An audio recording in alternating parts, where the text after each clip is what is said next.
So foldable phones are without doubt getting better, and this iteration might be the very best. But there's a pretty heavy caveat for you not to buy this brand new foldable phone. So this is the OPPO Find N5, the sequel to the Find N3 or OnePlus Open, depending on your region.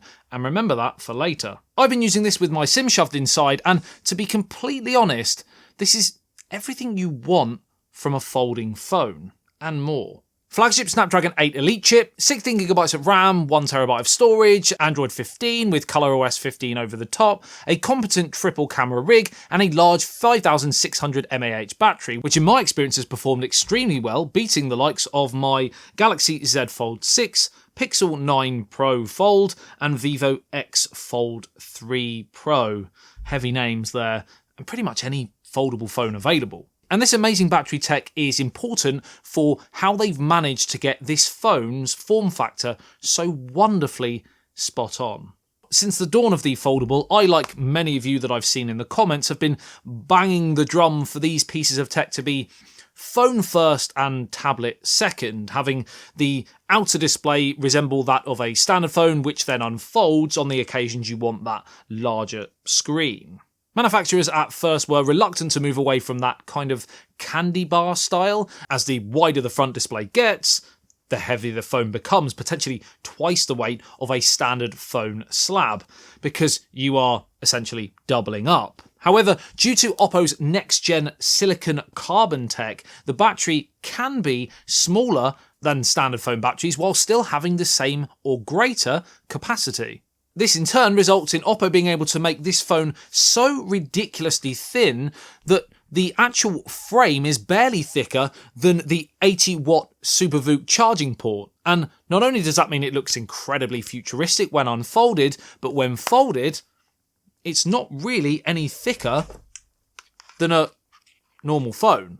They've got the aspect ratio pretty much bang on here. That front cover display is a 6.62-inch 120Hz LTPO OLED panel, 2450 nits peak brightness, 431 ppi, and it's absolutely gorgeous. The inside is not too shabby either at 8.12 inches and shares pretty much the same specs, other than the fact that, of course, it's a flexible panel. I like the fact the alert slider is there. I like the fact that the fingerprint scanner is on the power button. Although I do feel both are just a touch too high to reach easily for me personally.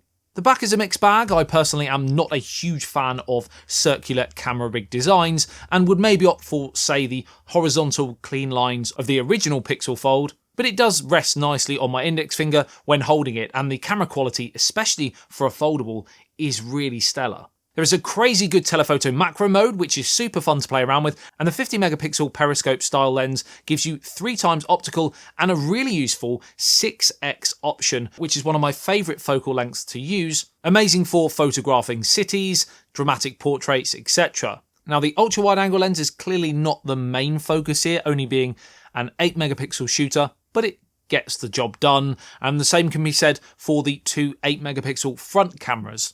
The 50 megapixel main shooter is, as expected, flagship in every way. Great HDR, crystal clear details, and the video recording supports 4K 60, 1080p 240, and you have all of that beautiful Hasselblad colour science too. But is that enough to make genuine foldable phone skeptics, or even just the regular Joe Blogs on the street, other names also apply, sit up and go, yeah, you know what, I think it's time.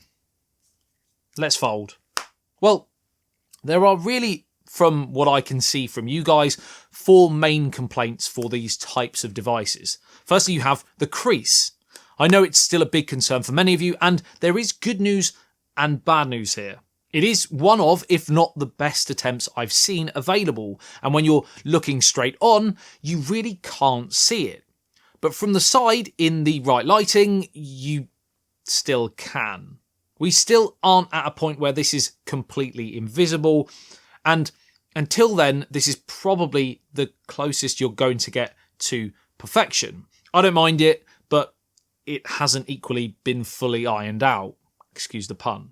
Number 2, the fact that when viewing content or gaming with folding devices unfolded, the actual picture isn't actually massively larger than most standard phones, just turned sideways. And the same really applies here. Number 3, price. And at approximately £1,500 to £1,600 when converted, this thing isn't any more attainable to the masses. And number 4, regional availability. And remember what I said at the start. OPPO have just announced, after all of the fanfare of the pre-briefing hype, that this phone will now no longer be aiming to launch in the US, UK and the rest of Europe. Stinger. But it's okay. The same will happen like with the Find N3. The sister company OnePlus will launch a OnePlus Open too. No, apparently not either. So to my mind, OPPO have created quite possibly the best foldable ever. But as far as we're led to believe, they're not actually going to be selling it outside of China and maybe for you lovely people who follow the channel in India, which seems like such an odd decision. And even if you're thinking about importing one from outside of those regions, after all, I have what seems to be a global ROM here. Most things work, as they should. I'd be a little bit careful, as I have had a few issues with things like call connectivity and the like, and maybe compatibility with certain local providers might be an issue for you. Now, granted, I'm not the CEO of OPPO, and clearly there is a reason to create this kind of buzz around devices that might actually not be launching in many places, much like concept phones themselves. But it's just incredibly frustrating that we have a lot of folding devices that are available that are trounced by this, really, but you can't buy it, or at least I can't advise it because of those regional issues. For me, it feels like a classic case of one step forward and 2 steps back. And as incredible as this piece of engineering is, it unfortunately feels like a bit of a wasted opportunity, a bit of a nothing release. And that would have worked better if this was a nothing folding phone and not OPPO. But hey,